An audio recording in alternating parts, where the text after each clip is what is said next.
buhay ko. Kaya nga sabi niya, mag-cry out. You need to pray for understanding when things are getting difficult sa buhay natin. Pag sinabi natin, Lord, bakit mayroong ganitong pangyayari sa buhay ko? Ano po yung gusto mong mangyari? Okay? Tandaan natin, si Kristo, nung namatay sa krus, ang lahat ng puot at galit ng Diyos, dinalhin sa Kanya. So tayo, ang nararanasan natin at biyaya habag.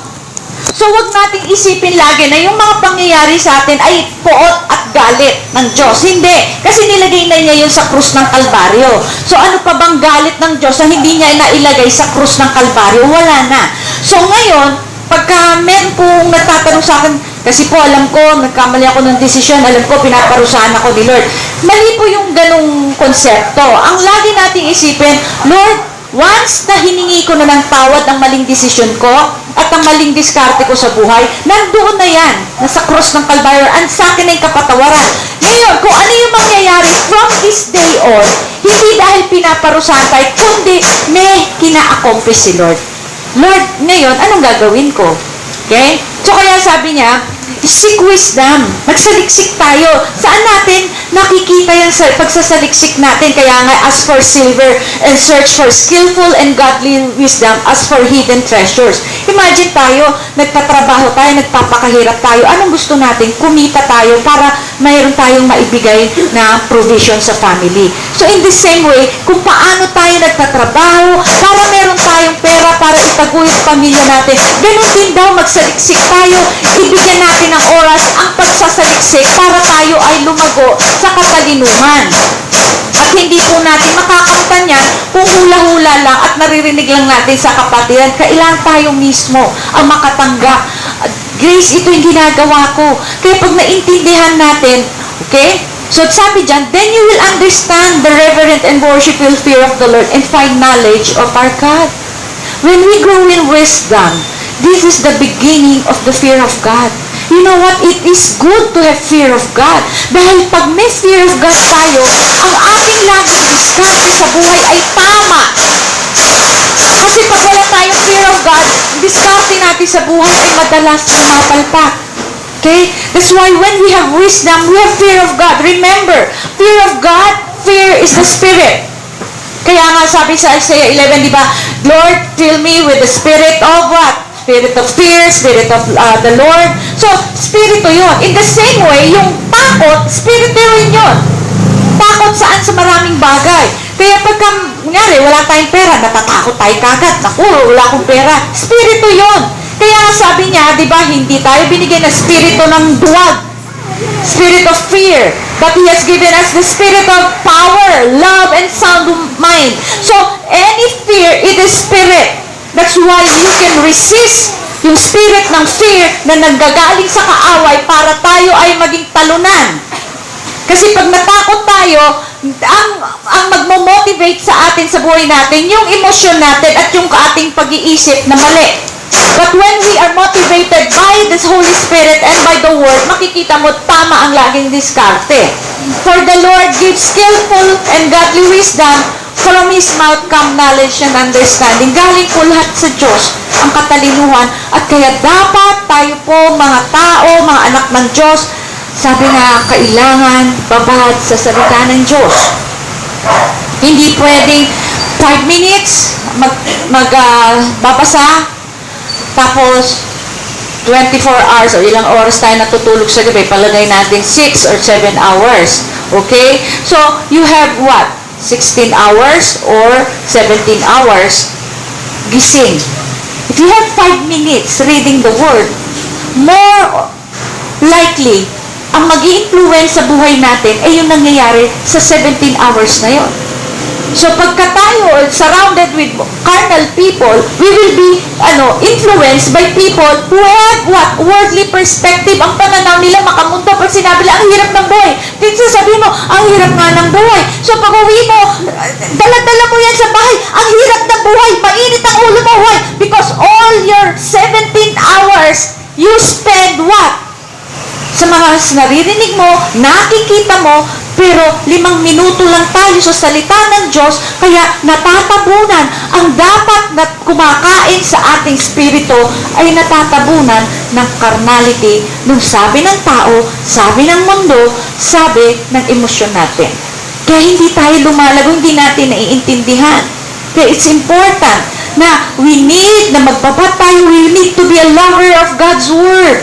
Kung meron akong gustong mahalin at mithiin, makilala ko at lumalim pa ako sa salita ng Diyos. More than silver, more than gold. Hindi pera, hindi ginto. Dahil may ginto man ako, pero namumuhay ako sa alalahanin, sa takot, sa nervyos. Wala rin magagawa ang ginto sa buhay ko. Kaya nga sabi sa Proverbs 16:25, there is a way that seems right to a man and appears straight before him, but the end, it is the way of death. Bakit? Kasi tayo po, ang alam natin, mali. Lahat ng opinion natin, mali. Dapat, our perspective in life is in the Word of God. Kaya nga sabi niya, there is a way that seems, anong sabihin, parang tama. At ito pa ang, ang mahirap dyan, appears, mukhang tama. Okay, parang tama at mukhang tama, pero kapahamakan. Kaya, kailangan talaga natin ng katalinuhan ng Diyos. And sabi nga niya sa Luke 10:23, then turning to his disciples, he said privately, blessed, happy. Alam mo ibig sabihin ng mapalad ka? Masaya ka. Kinaiinggitan ka. Kaya pag maraming naiinggit sa'yo, sisiraan ka, intrigahin ka, akusahan ka. Bakit? Kasi masaya ka. Ba't ka masaya? Kasi nakikita mo yung pinakikita ng Diyos. God will not show His will, His way, and His purpose sa mga taong walang pag-ibig sa Kanya.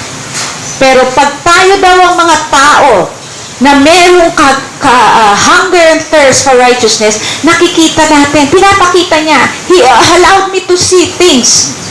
Pinapakita niya yun. Example, okay? Nung time na nawalan ng work ang anak ko, syempre, I feel, na down din po ako noon, okay? But then, hindi ako natigil doon na, Lord, wala trabaho anak ko, paano yun, paano, gano'n. So, dyan papasok na yung worry kasi maraming, bayaran. But the thing is, ang ginawa ko, nag-seek ako kay God. Lord, ano po yung nangyari? Bakit nangyari to? Kasi kinasuhan niya yung company, natalo siya. At na-bribe po yung arbiter. So, sabi ng isa ko, anak, anong gusto mo magbayad tayo, ilaban natin. So, sabi ni Lord, no. So, nag-seek po ako kay Lord. So, sabi ko, Lord, anak mo kami, ang alam ko, panalo kami, ba't natalo kami? So, sabi ko, Lord, meron kang ina-accomplish. Okay? Gusto ko na magtampo kay Lord noon. But then, sabi ko, emotion lang to. I need to hold on to the word. Ano bang sabi ng Diyos? Sabi niya, Grace, I know the plans I have for you and for Mark at for you, Paulo. May plano ako sa inyo. So sabi ko, Lord, hindi ko to naintindihan. But, hindi ako titigil sa kakasaliksik, sa kakatanong, dahil gusto kong maunawaan, dahil pag naunawaan ko, I will cooperate with you. So when God spoke to me after a week, sabi ko, thy will be done. Thy will be done. Hands up ako dyan, Lord. Thy will be done. Then, ano nangyari? Then, I cooperate. There are times na i-impatient din ako, nagiging impatient din ako. And then God will turn me to the word. Sabi niya, let this trial build up your patience. So sabi ko, sige Lord, likain mo ang lahat ng gusto mo while we go through. Pero sabi ng Panginoon, Grace, habang dinadaanan nyo yan, yung pangako ko na hindi ko kayo pababayaan, hindi ko kayo iiwan, mananatili. Magpasakop ka lang sa akin. O, sige Lord. So, all throughout this, so, magti 3 years na, and still, hindi kami yung, walang prayer, no, parang, then Lord, you've shown yourself na hindi mo kami pinabayaan, hindi mo kami talagang iniwan. So, nung naiintindihan ko, unti-unti niyang binubuo. May ginagawa siya sa buhay ng anak ko, may ginagawa siya sa isang anak ko, may ginagawa siya sa akin, may ginagawa siya sa buong pamilya ko. One situation ng anak ko, all my family members are affected and being tested. These are, not all my family members are Christian, but they are part of what God is doing, and God made me understand when? After 2 years. Nabuo ko yun. Nabuo yung puzzle. And now I rejoice. Lord, salamat, because when I look back, okay, dumaan kami sa nagtitinding pagsubok. Yes, nagbangga kami ng anak ko, kapatid ko, lahat because of that pangyayari. Then what happened? All things work for our own good. When I look back, hindi ko naaalala yung hirap. Naalala ko yung kabutihan ng Diyos. Naalala ko kapangyarihan niya. Naaalala ko yung pagmamahal niya. Naaalala ko. Bakit? Dahil pag tayo may problema, pag nakafocus tayo sa problema, lumalaki ang problema. Pero when we focus our attention to God, lumalaki ang Diyos. Lumalaki siya. Lord, mas malaki ka sa pagsubok ko. Diyos ka talaga. Salamat. You know what I did? Pagka naalala ko ng those times, Lord, salamat sa pagsubok na yun. Because who we are and what we are, it's all by your grace. And you have accomplished what you want to accomplish. And hindi ko na hinihingi yung, alam mo yun, praying work mo. It has shifted my prayer. Your will be done. Thy kingdom come. Ano yung gusto mo i-accomplish? Sa panganay ko, sa bunso ko, sa lahat, sa kapatid ko, thy will be done. See, it's not about, Lord, pengit trabaho kasi, that's not the solution. Kasi tayo ganyan yun. Pag nawala ng trabaho ang solusyon. Pag walang pera, trabaho. Because this is the way of the world. Pag walang pera, trabaho, automatic. No, Lord, I want to seek you. Kaya nga sabi niya, blessed are you. Masaya ka. May kaiinggitan ka. Dahil nakikita mo ang nakikita mo. Di ba sabi rin sa word, blessed are those who are pure in heart, they will see God. Ibig sabihin, nakikita mo ang kamay ng Diyos sa sitwasyon mo. Sa every circumstances, Lord, sa'yo to, ikaw to. Galing mo, Lord. Kaya nga sabi sa Psalm 119:18, sabi niya, open my eyes that I may behold wonderful things out of your law. When I read the word of God, I will pray this verse. Lord, buksan mo ang mga mata ko nang makita ko ang kamahang-manghang kagandahan ng iyong salita, ng iyong paraanan. And God, when God opens our eyes, wow! Lord, ang galing. You love reading the Word. Kasi nakikita mo, oo nga, Lord, ito yung nangyari sa akin, ito yung nadaanan ko, ito pala, ito kasing sinasabi mo. You see? When God opens our eyes, we will see the beauty of Jesus Christ. Because Jesus Christ is the Word. Okay, so, hihimahin ko po kasi nung, before I left for the mission trip, and after pagbalik ko, kinausap po ako ni Lord dito sa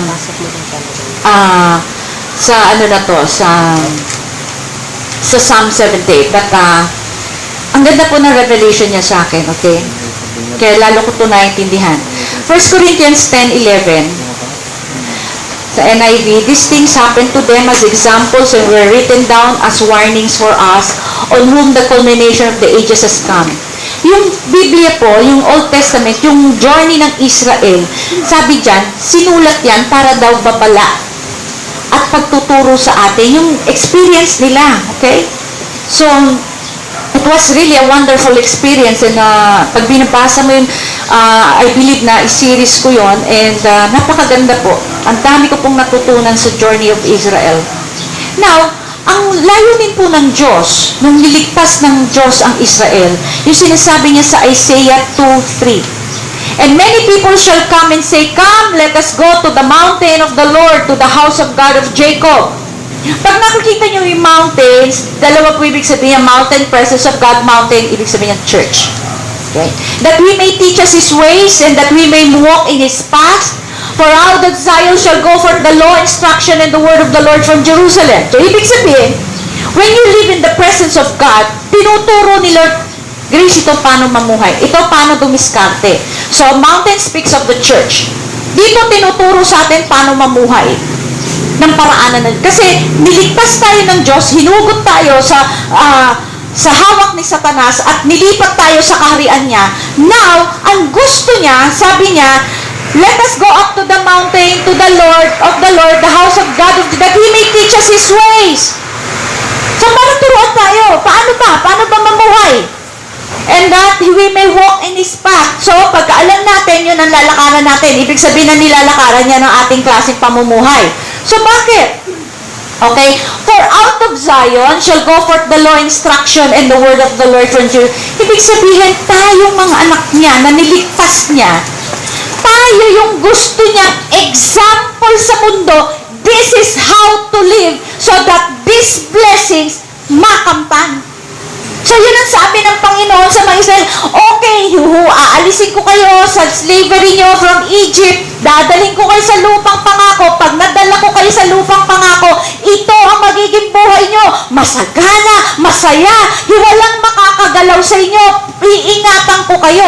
Pero bago mangyari yun, sinabi ng Panginoon, ihahanda ko kayo, matanggap nyo yung pagpapala na yon para yung puso ng mga Israelita tama sa harapan ng Diyos.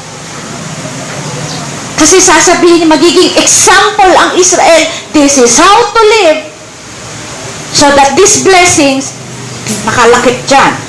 So, but then, Israel failed God. Time and again, na hindi nila nakilala ang Diyos with all the miracles, because miracles doesn't build faith. Doon natin natutunan at dito ko rin na-realize, oo nga, ang dami-dami ng himala, pero pag may bagong pagsubok, ganun pa rin ang attitude ng tao, reklamo, malungkot, hindi nagtitiwala. Why? Because miracles doesn't and will never build faith. It is only by what? Our intimacy with God. Kasi pag kilala mo, pinagkakatiwalaan mo.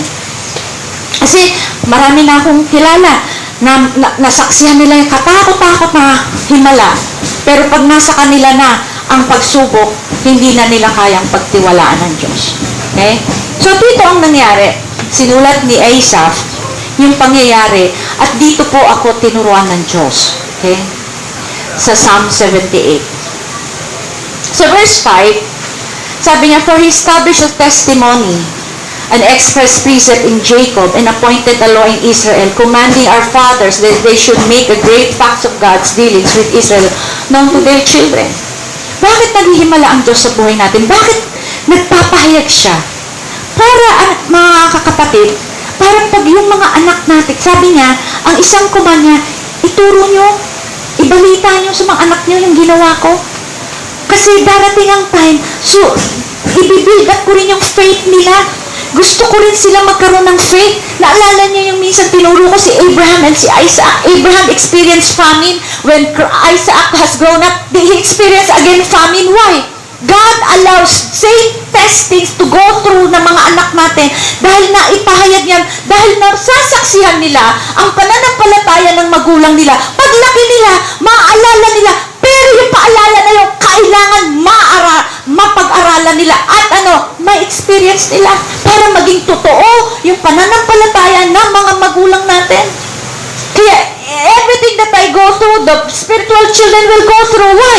So that what I can preach is not just a word that will ring to our spirit, but a faith that is really embedded, na iukit yung pananampalataya dahil hindi ko lang narinig, naranasan ko. Hello? Amen. Dapat ganun. Kaya sabi niya, ipahayag nyo, ikwento nyo. Kaya pag kasi sila dumarating, kahit, my son, medyo may pagkaminsan, rebellious yun. Pero I will continue, ang galing ni Lord pa, ang galing ni ang galing. Kaya pag siya, naaalala niya, hindi pa siya living with God or living the ways of God. But may tinatanim na ako dahil darating time siya ang makakaranas nito. Yung bunso ko, nararanasan na niya, yung nararanasan ko. Sabi niya, ma, mahirap. Sabi ko, just cling to God. Kasi minsan pinagpipray natin, iligtas mo ang pamilya ko, Lord, iligtas mo sila, gawin mo sa kanila ito. makilala ka nila. And the only way God reveals Himself to our children is let them go through the same problems, testings, trials that we have gone through in life. Verse 6, that the generation to come might know them, that the children still be born might arise and recount them to their children. Kaya yung sabi ng Panginoon, importante yung mga anak natin, especially the young. You have young children, okay? Teach them. Ipaalala mo sa kanila. Lagi mo kaya ang mga Israel, mga Eastern culture, masarap yan kumakain ng sabay-sabay. Kaya napakasarap kumain ng sabay-sabay. Tuturo mo sila, alam mo ito, you share the word of God, you share them, what happened. Why? Sa verse 7, that they might set their hope in God and not forget the words of God, but might keep His commandments. Maalala nila, alam mo, yung tatay ko, yung nanay ko nanampalataya at sumunod sa Diyos, ganun din ang gagawin ko. And then we will turn to verse 18. Dumating po sa point in their lives, nung sila po ay araw-araw pinapakain ng Diyos sa wilderness, sa biyahe nila, sa kanilang lakarin. Araw-araw pinapakain sila ng mana. Yung mana is bread from heaven. Yung talagang tas i-bake nila. Okay? Kaya lang, dumating sa point, sabi dito sa verse 18, and they tempted God in their hearts by asking for food according to their selfish desire and appetite. Verse 19, yes, they spoke against God. They said, can God furnish the food for the table in the wilderness? So makita mo, araw-araw namumuhay sila. Andyan ang cloud by day, fire by night. Cloud kasi when you're in the wilderness, sa desert, pag nandun ka sa desert, ang unang ikakamatay mo, yung dehydration, yung heat. Okay? So imagine, tinakpan sila ng cloud. Paggabi, ang desert po, sa desert, napakalamig. So, binantayan sila ng fire para protect sila from cold and what? From sa mga balak mangham sa kanila. That's how they witness the power of God. Kaya lang, dumating ang point in their life na puro mana. Imagine, araw-araw kakain ka ng tinapay at tubig. Eh dati nung galing sila sa Egypt, kumakain sila siguro ng adobo, ng nilaga, mga ganon. Eh ngayon, puro pinapay. Di ba ang Pinoy, makakain ka ng kanin. Kanin talaga. Subukan niyo pumunta sa ibang bansa, hindi ka kakain ng kanin. Siyempre, hahanap-hanapin mo yung kanin. So ito yung nangyari sa mga Israelita. They tempted God. Ginagalit nila. Imagine with all the powers, sabi nila, kaya ng Diyos tayo pakainin ng karne. Okay? Nagmumurmur sila sa heart nila. Kaya ng Diyos. So, narinig ng Diyos yun. So, sa verses 26 to 28, He let forth the east wind to blow in the heavens, and by His power, He guided the south wind. He rained flesh also upon them like the dust, and winged birds, quails like the sand of the seas. And He let the birds fall in their midst of their camp round about their tents. So, ano nangyari? So, 29:31, they ate and were filled. He gave them what they craved and lusted after. Okay? But scarce had they stilled their craving, and while their meat was yet in their mouths, the wrath of God came upon them and slew the strongest and sturdiest of them, and smote down Israel's chosen youth. You know, sabi ko, nung binabasa ko to, Lord, nagre-reklamo sila. Wala silang faith. Lord, kaya mo ba to? Ginawa ng Diyos yun eh. Pinadala niya. Pero after nun, ginudge niya. Sabi ko, Lord, ba't kailangan mong padalawin you will judge them? Sakit nun, Lord. Gusto ko pong maunawaan ang paraanan mo at isipan mo sa bagay na ito. Ito yung nangyari sa Israel. Gusto ko pong i-apply ito sa amin. Kasi Israel yun, kami ito. Okay? So this is what God taught me. Sabi niya, Grace, In every situation, in every test of life, dinadala ko ang anak ko sa sitwasyon na ito dahil sinusubukan ko ang kanyang puso at isipan kung siya ay magtitiwala at siya ay hahayaan niya ako kumilos sa buhay niya, ma-accomplish. Hindi ko ipapakita ang gusto kong, yung ginagawa ko sa puso ng tao. Okay? Ito yung sinasabi sa akin ng Diyos. Hindi ko ipapakita yan. Pero kasi hindi nyo kayang magbago. Hindi nyo kayang alisin yung mga mali sa puso natin. Hindi natin kaya yun. Only God can do that. And God will accomplish that through this situation na nilagay ng Panginoon sa buhay natin. Now, pag natapos na yan, siya na mismo ang magbibigay ng mga hindi niya pinagkaloob. Yung dineprive niya sa atin dahil meron siya ina-accomplish. Okay? So sabi ng Diyos, when I put a man or a woman in that situation, that they are struggling financially dahil ako ay may nililikha sa puso. Number 1, faith. Number 2, faithfulness in obeying God. Third, I am delivering him and or her from what? The love of money. Because the love of money is rooted in what? In our whole being. Nakaukit yan sa puso.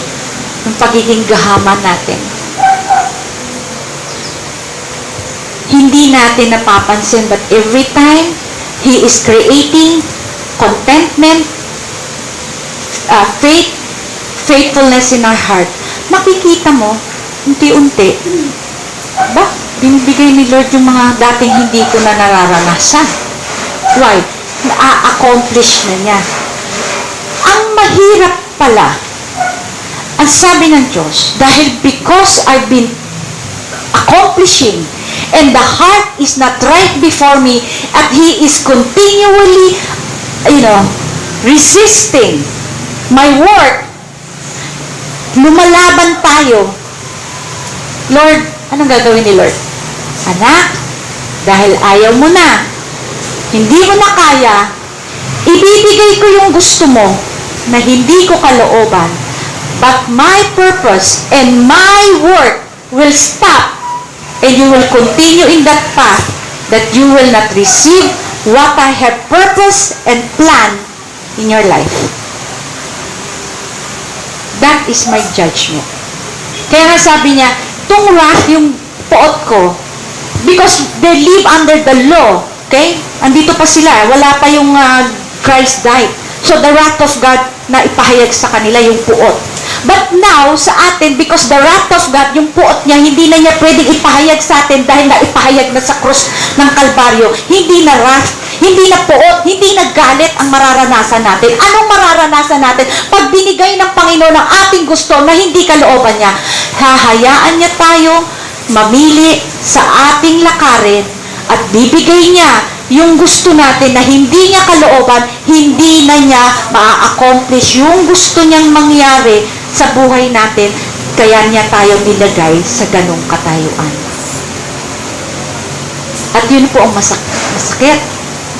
Dahil if you are not moving forward with God, sabi nga ng mga Israelita, sabi ng Panginoon, itatawid ko kayo sa lupang pangako, pero susubukin ko kayo. Anong ginawa? Hindi niya naitawid, not because God failed, because they failed God. What happened? Yung mga pangako ng Diyos, hindi naisatupad sa susunod na henerasyon, nakakamtan nila yung sinabi ng Diyos. That's why when Israelites crossed over the Jordan River, it was the next generation because that generation pinatay niya sa wilderness. Okay? Why?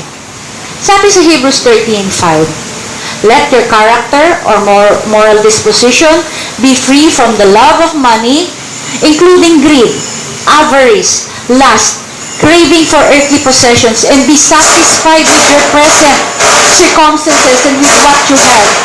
For God Himself has said, I will not in any way fail you, nor give you up, nor leave you without support. I will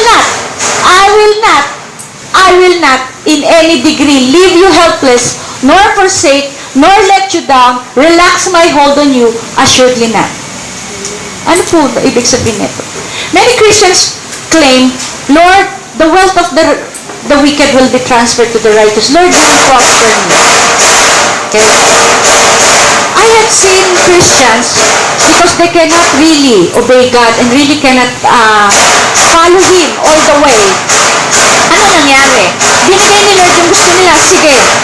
Pero, yung totoong pangako niya, the fullness of what God has for us, hindi na rin niya maibigay kasi yung past na yun, hindi niya kalooban yun, binigay lang niya. So, ano mangyayari?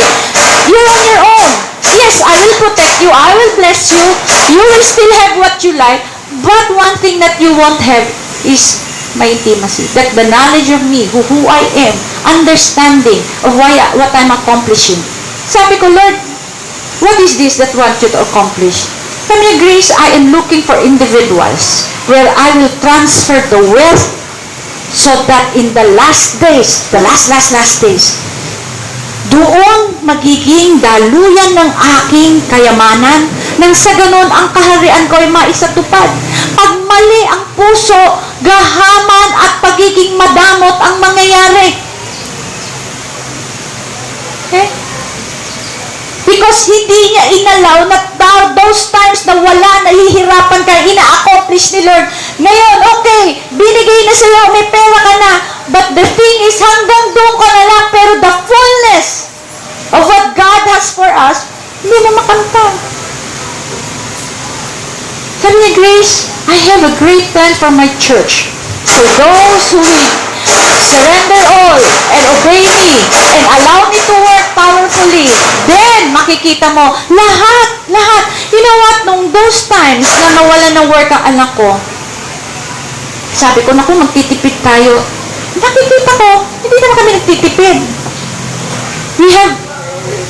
Inangat pa niya yung lives namin na we become a blessing to many people and people are coming to the house, I have to feed them. And, alam mo, ang daming food. And this was the time that my son bought a car. And this is the time that my son experienced a European trip from the company. Yung akala namin pag may trabaho, makakamplan namin ito yung time na wala, alam mo yun, limited, pero nararanasan namin to. It was the time that my mission trip was really twice a month. Sabi niya, Grace, remember, I said, I will not leave you, I will not fail you, and my word is true. Pag hindi totoo ang salita ng Diyos sa buhay natin, something is wrong. Sabi ko nga, I always challenge wherever I go. The word of God is powerful. It works. If it doesn't work for you, then seek God why it does not. Because I will, if ever I am in the difficult situation, I seek God not to be delivered, but for spiritual gain. Lord, likain mo. Sige, Lord. Tapusin mo. Because I don't want to miss a thing from you. I don't want to miss. You know why? Because many times we miss our breakthrough simply because, Lord, kinilusan na natin. Akala mo, this is the solution. No. We did not trust God. And sabi mo, you made your decision at okay ka? Yes, okay ka. Because God is gracious, generous, good. But ano sabi? Who we are and what we have become. Ano na, nasaan na tayo nung pinilit natin yung gusto natin. Just like the Israel, sige, gusto niya, kumain kayo. Kaya nga nandun pala sa craving na kumakain pala sila. The wrath of God, binabasa kanila. Sa panahon ngayon, hindi pwedeng ganun yun. The wrath of God will not fall upon us because it's already on the cross. What is it? Do it your own. Just like Jacob, sabi ng ng Diyos sa kanya, I will prosper you, I will multiply you, ito, babalik kita. Lahat ng gusto niya, ginawa niya on his own term, in his own strength. Nakuha niya lahat, pero at the end of this life, when he look back, hindi siya masaya. I don't want to end my life when I look back, I have regrets. Lord, sayang. Kung nanatili lang ako, kung sumunod lang ako, kung nagtiwala lang ako. Why? Because when we stand before God, sasabihin ng Diyos, ito sana buhay mo, you miss it. Because you chose this path. Why? Hindi kasi natin kinaya. Why? Alam mo, ang Panginoon, once we are put in a situation, at talagang lalo tayong nahihirapan, anong nangyayari? Di ba yung pressure dumidiin pag sinasakal ka, sa umpisang sakal, hindi ka nagre-react. Pero pag masasakal ka, nagre-react ka na. You know what? Just like yung sinasabi ko sa inyo, yung pigsa. Pag pinipressure, tinatanggal yung kabulukan sa atin. Pagkatao. Pag nahihirapan tayo, ayaw na natin, we want to give up. This is the time you turn to Christ. Do not look for outside manifestation. Na Lord, maghihimala ka, ito gagawin mo, ito yung tinuro sa akin. Don't look for outside manifestation. What? You look what's inside of you. I am here. Andito si Kristo. Lord, show me the way. What will I do? Di ba remember, may baggang kami na anak ko, ano yun? Dinidisrespect niya ako because I'm not approve of his girlfriend. What happened? Nung dinisrespect niya ako, iniisip ko, lalayas na ako, lalaban na ako, Lord. Tapos sabi ko, Lord, I still ask I consult God, what will I do? And then He brought me back. The Lord God is my soul. Wait upon the Lord. Silently, I submit to Him. Nung binigay niya sa akin yung verse na yon, silently, sabi niya, Grace, shut up and trust me. Sabi ko, Lord, ang sakit. Yes, turn to me. Come to me. And then all of a sudden, there was a time that God turned around the situation. Why? Hindi ako ang gagawa nun, siya. All I have to seek is, Lord, what is my participation? Ito kasi yun I am counseling somebody. Lagi siya nasa hospital. I was in Bohol. Pina-text ba? Nasa hospital. Can you come? I'm in Bohol. I cannot visit.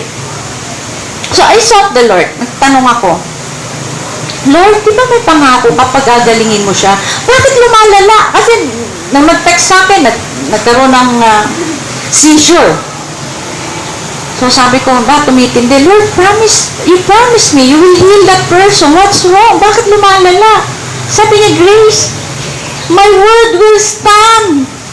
What I need from that person is to participate sa ginagawa ko. Do your part. I will do my part. He's not doing his part. That's why it's getting worse. It is his own doing. I want to deliver. I want to heal. I want to save.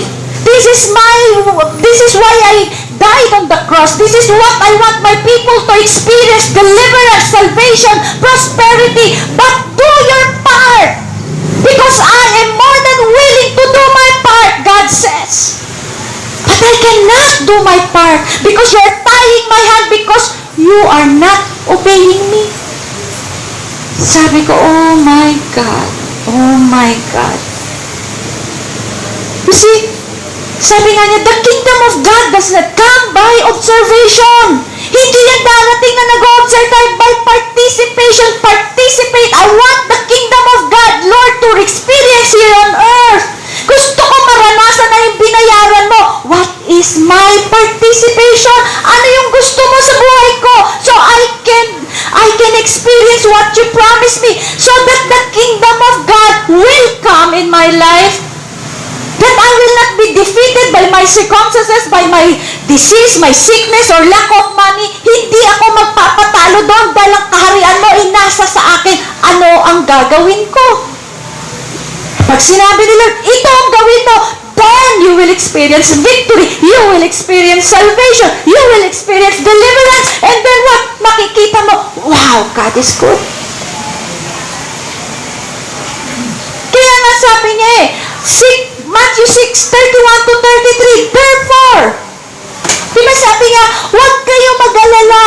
Do not worry. Do not be anxious saying, what are we going to have to eat? Or what are we going to have to drink? Or what are we going to have to wear? Hindi natin yan problema. Sabi niya? Kasi sabi niya sa 32, for the Gentiles, heathen, wish for and crave, and diligently seek all these things. Lahat yan ng mga walang Diyos, yan ang hinahabol. Pero ang sabi niya, your heavenly Father knows well that you need them all. Alam ko, sabi ng Diyos, alam ko, kailangan mo yan. Just come, seek me. Ano pa? Ito yung kundi siya, seek, aim, and strive. Sinabi na niya, seek, aim, madali, Lord, magtanong ka at it will be easy. Sabi niya, aim, strive. Ano yung ibig sabihin strive? Magsumikap. After, first of all, ang kaharian niya and His righteousness, His way of doing and being right. Anong gagawin ko, Lord? And being right, and then all these things taken together will be given you beside. Hindi ba totoo yung salita na yan? Sabi niya, Grace, saliksikin mo lang kung paano ka mamumuhay ayon sa paraanan ko at be right, and lahat to, idadagdag ko. Imagine may sakit yung tao, labas ng labas, inom ng inom, kasi na nade-depress. Is that the way and being right before God? Sinabi nila, all these things will be added. Do your part. Tanggapin mo, may sakit ka na, hindi na yung dati mong buhay, hindi na pwede yun. Kung dati mandaraya tayo, hindi na pwede yun. Kung dati ito ang gusto mo, hindi na pwede yun. Sabi ni Lord, baguguhin nyo na, at I will be there for you. When God put us in a difficult situation, He is not punishing us but shaping us so we can share in His holiness. Mga kapatid, it's not a punishment. Punishment is on the cross. What God is now accomplishing.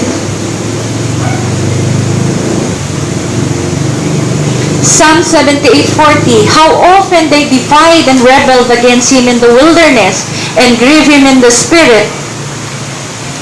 In the desert, they grieve Him because they put Him under the necessity of afflicting them which He did not willingly.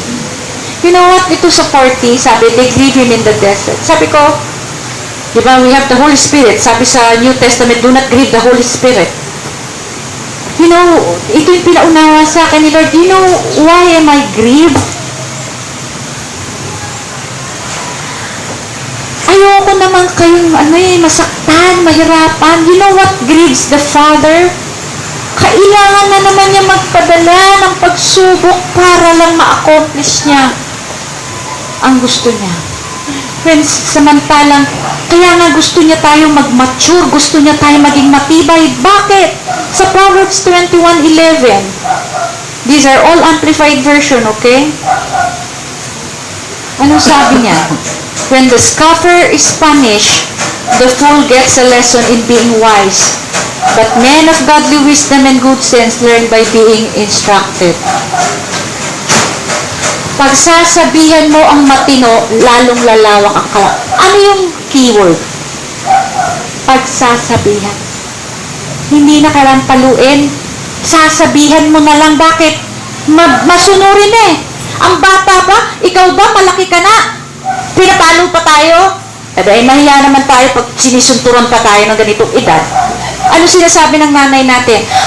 Anak, pwede ba? Pinagsasabihan na tayo. In the same way with God the Father, do not allow the Holy Spirit to grieve. Why? Dahil pag nag-grieve yan, Grace, I have no choice but to bring this upon your life. Pag pinagsasabihan tayo, hindi na natin kailangan daanan yun. Kasi, pag sinabi ni Lord, oh, mali yung paraanan mo. Pwede bang ayusin mo, baguhin mo? Opo, tatay, gagawin ko po. O, tas hindi na naman natin ginawa. Pagsasabihan, hindi. Nag-grieve siya. Nalulungkot siya. Kaya sabi ko, Lord, ito pala what grieves you. It's not just because we sin. It's simply because He doesn't want us to suffer because the suffering is on the cross. Nakikristo na yan, pero dahil hindi niya maka-accomplish, matigas ang ulo, I have to bring this, wala akong choice. Then He has to send these calamities upon calamities. Why? For us to learn God's ways and God's thoughts and understand His thoughts. Why? Kasi mahal niya tayo eh. Because God has a plan. And that ultimate plan, gusto ng Diyos, mahawakan natin, maisatupad para maipahayag sa mundo. Ito ang tamang pamumuhay dahil ito ang kapalit naman yan. Kaya sasabihin nila, ang sarap maging Kristiyano. Hindi yung Kristiyano pa naman. You see?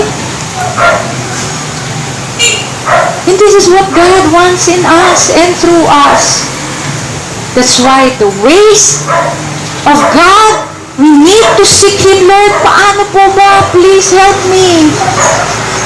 Teach me. Turuan mo ko. Kaya nga si Moses, sabi niya, teach me your ways, O God. Hindi siya humingi, Lord, maghimala ka pa. No, turuan mo na ako. Okay na yung himala.